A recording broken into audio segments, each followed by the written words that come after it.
have not done a whole lot of testing of monitors, which is strange in some ways because I have a lot of monitors. Anyway, I was going through stuff, and actually in one of the plastic containers, not Rubbermaid, but it could have been Rubbermaid, I found this 1084, and I thought, boy, that from the top it looks pretty good, or from the front. But it's dirty, and the case, you can't see it here, but it's got a big crack in it. Not broken. I mean, it's broken, but it's not like a big hole. Anyway, so this is a 1084, not a 1084S. The S stood for stereo. So before I started recording, I thought, well, most of the time I don't sort of turn things on and check them out because I want to see what it is that I see when I see them, and then react how I would react to try and figure it out. But these monitors, they're something special. On the front, there's controls under here. There's a little switch here, a little black switch. And on the back, there's places to plug in, and then there's two other switches. Hello, Sheldon! And anyway, so knowing, I'm using a Vic-20, of course, and I know what the plugs are for the audio and the video. But I must have struggled for like 10 minutes to try and figure out which hole, which switch, which whatever. Because for a long time, and this is why I say, if you have a 1084, use great patience before you declare it dead. Because I was about ready to say, well, this monitor is not working, when I stumbled upon the right thing. And the most important switch is this one in the front here. It basically decides whether you're going composite, or I guess like RGB or whatever it was back then. Excuse me. And of course I had it in the wrong position, so it didn't matter what I did, nothing was coming up. And I was getting a little frustrated. So finally, eventually, I hit on the right thing. And I turned on the Vic-20.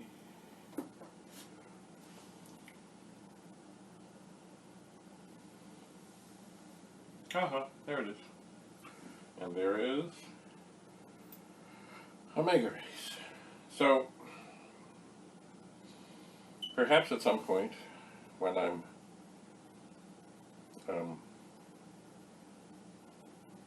it's not that I'm not calm, but when I'm over some of the frustration, I'll try to do another video of close-up of what's what. And not, you know what, there's a switch back here, little black switch. I can't even reach it. So I've got the monitor up on its little leg. This monitor, by the way, has seen a rough life. It does seem, it's very yellowed underneath. It's had, see, there's a switch here. Push it in and out. It's a pop-it. It does nothing. Just there to confuse the issue, because so many times I went from one to the other, to the other, to the other, and really, of course, it was the one in the front. Now, the one in the back here, which I can't even get at. I think it switches it from color to mono. Who cares? Who cares? I suppose there were times. But this one in the front, oh, there's the colors.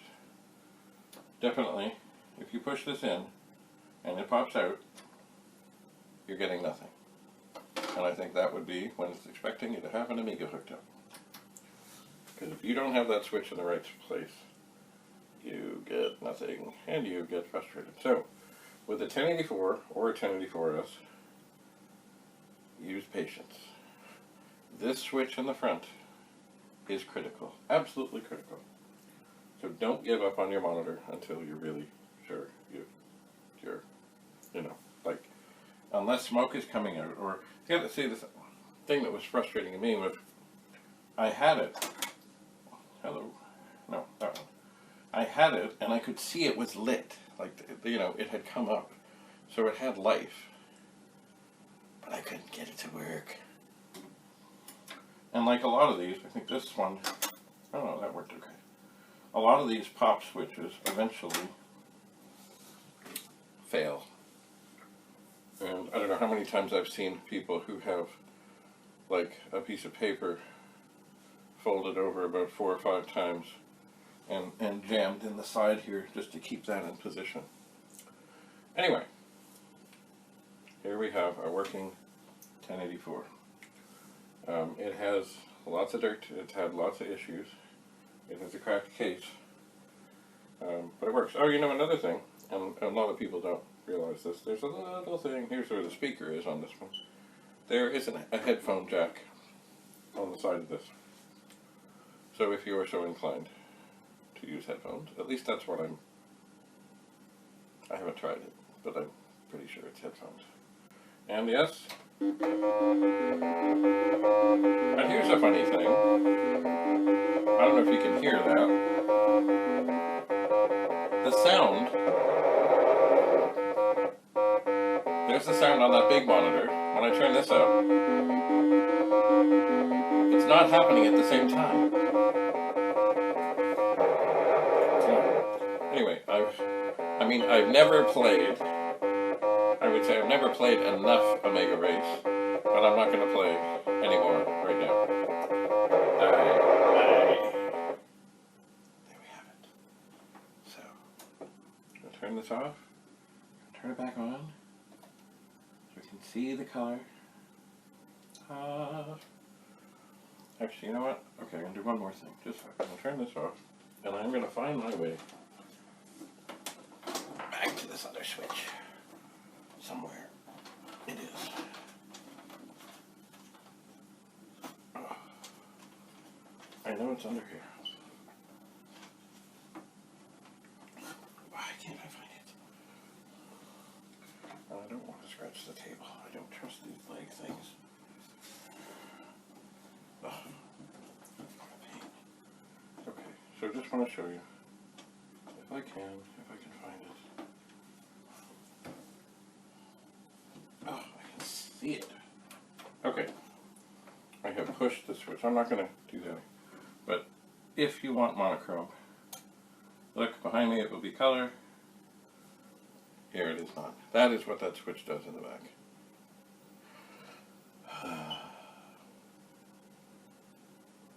Anyway, the good news is I have a working 1084. This would be one I'd be more likely to keep for myself because it is deficient. Or if I had another one with a case that was good, I might swap it over. But as they say on Tool Time, even when you get a bad tool, you still got a new tool. And if you don't know what Tool Time is, sorry, Google it. So, there we have it. Oh, and what happened there? What happened? Something happened. Oh no. Did I keep it?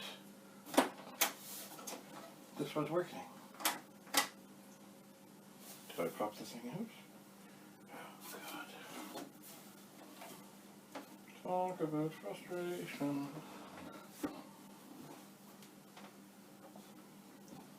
Up until a second ago.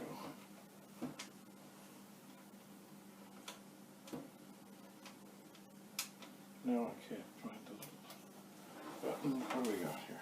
We have nothing. Is it on? It's on. We have sound. We have sound.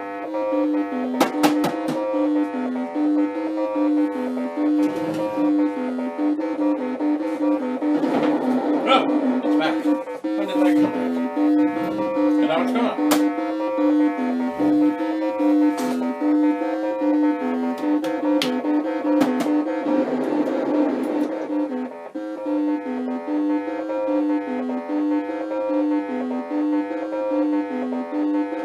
Alright, I closed this. And it went away.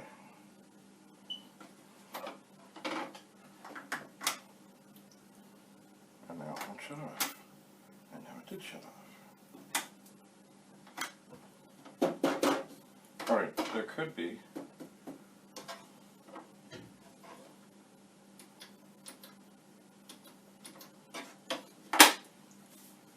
Alright. There's nothing like an intermittent problem.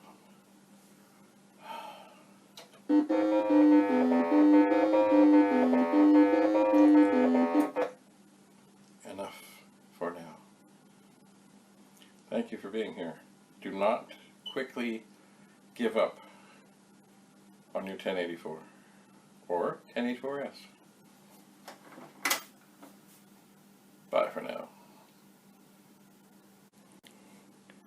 Hello again. I have an update on this monitor. By the way, I hate monitors. I mean, I love them, but I hate going into them. There's a lot of voltage in there. You must know what you're doing. Anyway, it's on its side now, but it's working. But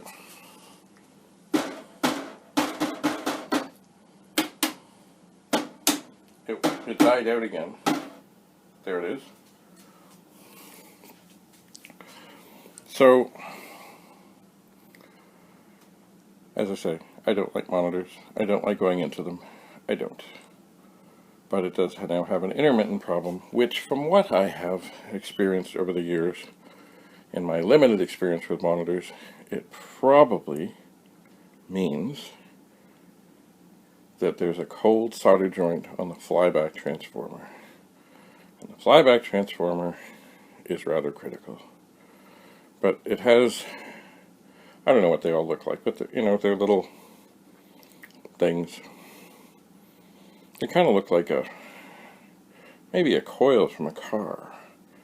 And down below, underneath, there's a bunch of places that they connect to the circuit board. And see, this is where heat happens, this is where high voltage happens, this is where all kinds of things happen. And that is when, of course, solder, with the current and other such things, can get heated up, and then eventually, after 30-some years, crack. So, funny, I don't know. Ta-da! It's back.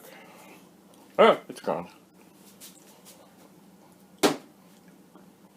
It seems that when I do smack it and it comes back, it isn't like it's a bad connection and it just comes on. It has to warm up, which leads me to think it is something on the flyback, maybe. But I'm sure someone who knows more about monitors might know more. We shall continue to explore. Bye for now.